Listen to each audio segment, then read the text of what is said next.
va marier. Azakba Usao, Azakba Uja, Ovi Emege va marier en Kao. Osane Ravela, la ou baba, nous dokyo douma wakon meme. Qui aille m'avec Bigo, qui aille m'avec Bamo, qui aille m'avec Birame. Qui aille m'avec Bigo, qui aille m'avec Bamo, qui aille m'avec Boutome. Evina me bak mono, Evina me bak mono, Enina non akmo yakioma.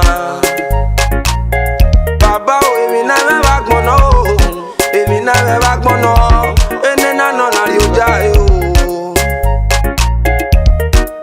Do kia eme,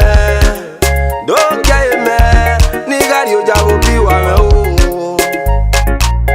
Baba o do kia eme o, do kia eme, niga arioja wo biwa me o. Oga pe na mu getasi ije. Getasi agbonze logo mama logo je osane la me kyo do mama gbome. Uyo sa no vie bwa ma no vive o. Aze lo gwi lo paga ma luze gwe. Aze gbe bo gwa ma dage ba mari pe. Umyo dage no gwi ya e baba ga ke ya no e vive ge gbogbo gbe ye ma kun o. Umi e ti dogma no ro deni na ge ga se bo da lo baba ga ke ya no e. Emiamia we o, Edina ya gerama o, Edina ya gerama, Onona no na ya wogi boma ku o, Friday no vive, Edina ya gerama, Edina ya gerama, Onona na ya wogi boma ku.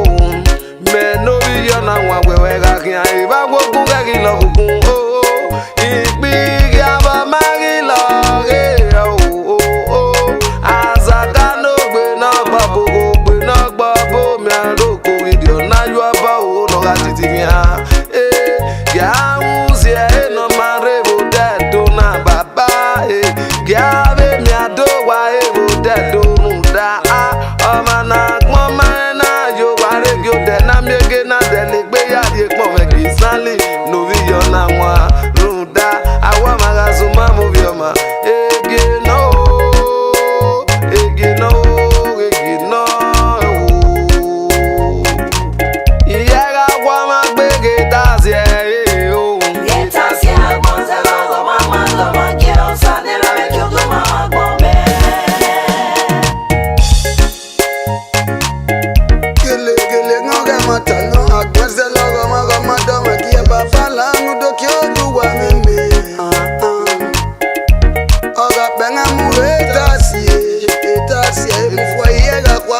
Nusa ve go wie osanga gwari